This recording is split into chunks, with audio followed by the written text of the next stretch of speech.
Hi hello வணக்கம். This is Shanmugapriya from 12th AE. இன்றைக்கி நம்ம பார்க்க போகிற டைட்டில் என்னென்னா பிளானிங்.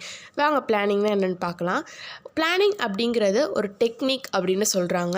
பிளானிங்கோட மீனிங் என்னென்னா நம்ம எய்ம்ஸ் அண்ட் அப்ஜெக்டிவ்ஸ், அதாவது நம்ம குறிக்கோள்களையும் நம்ம நோக்கங்களையும் முன்னதாகவே ப்ரீடிஃபைன் பண்ணி அதை செயல்படுத்துறது தான் பிளானிங் அப்படின்னு சொல்லலாம். நம்ம இந்தியாவோட பிளானிங் எது சார்ந்தெல்லாம் இருக்கும்னா எக்கனாமிக்ஸ், பொலிட்டிக்ஸ், மிலிட்ரி, அதாவது பொருளாதாரம், அரசியல்வாதம், இராணுவம் பற்றின குறிக்கோள்களாக இருக்கும் அப்படின்னு சொல்கிறாங்க.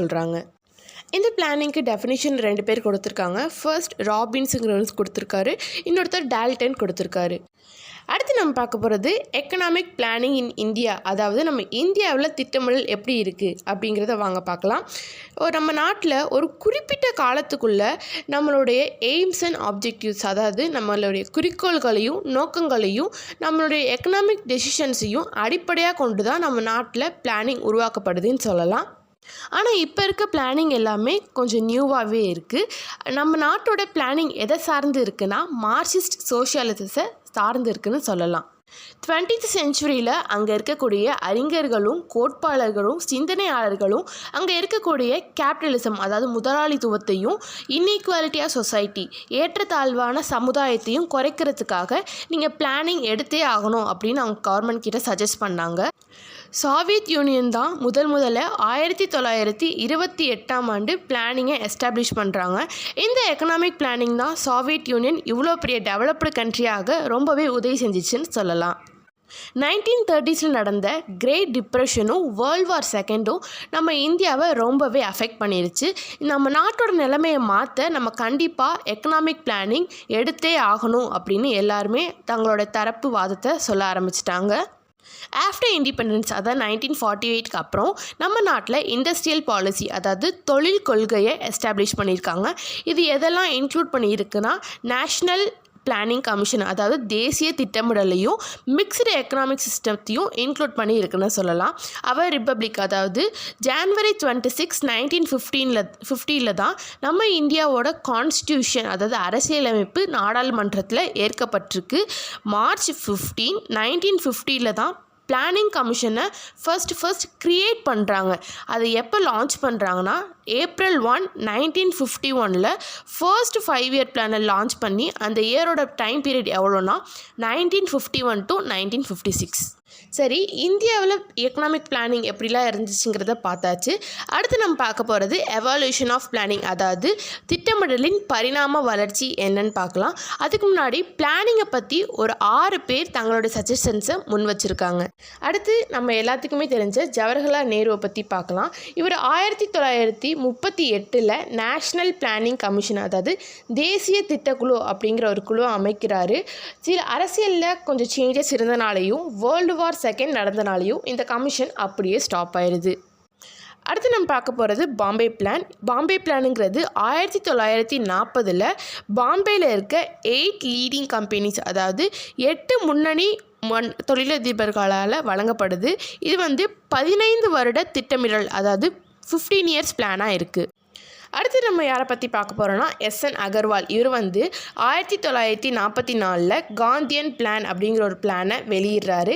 இது எதை லீட் பண்ணியிருக்குன்னா எக்ரிகல்ச்சர் அண்ட் ரூரல் டெவலப்மெண்ட், அதாவது வேளாண்மை மற்றும் கிராமிய வளர்ச்சிக்காக இருந்த ஒரு பிளான்னே சொல்லலாம். அடுத்து MN ராய் என்ன சொல்கிறாருங்கிறத பார்க்கலாம்.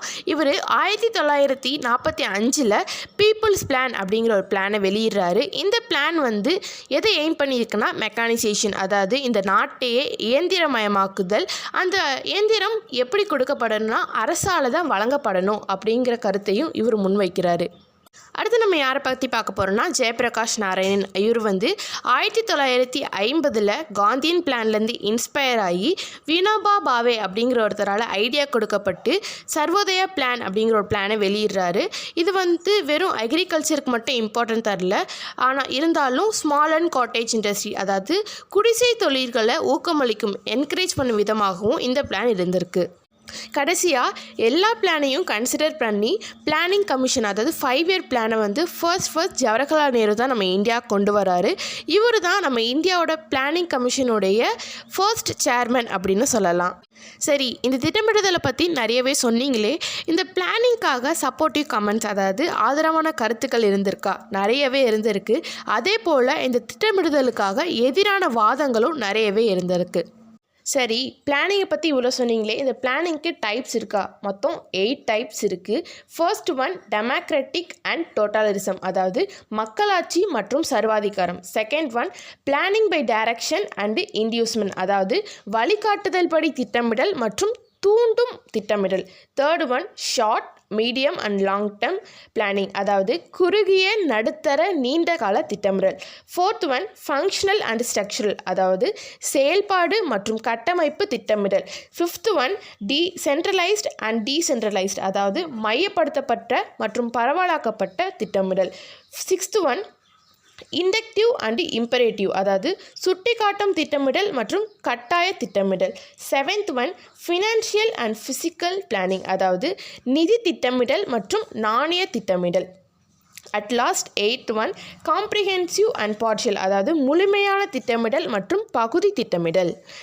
இது மாதிரி மொத்தம் பிளானிங்கில் 8 டைப்ஸ் இருக்குதுன்னு சொல்லலாம். சரி, இன்றைக்கி நம்ம பிளானிங், அதுக்கு டெஃபினேஷன் யார் கொடுத்தா, நம்ம economic planning in India, evolution of planning, types of planning, இதை பற்றிலாம் பார்த்தோம். அட் லாஸ்ட் முடிக்க போகிறதுக்கு முன்னாடி ஒரு சின்ன கொட்டேஷனோட முடிக்கலாம். Plans are nothing, planning is everything. Plans are nothing, planning is every thing.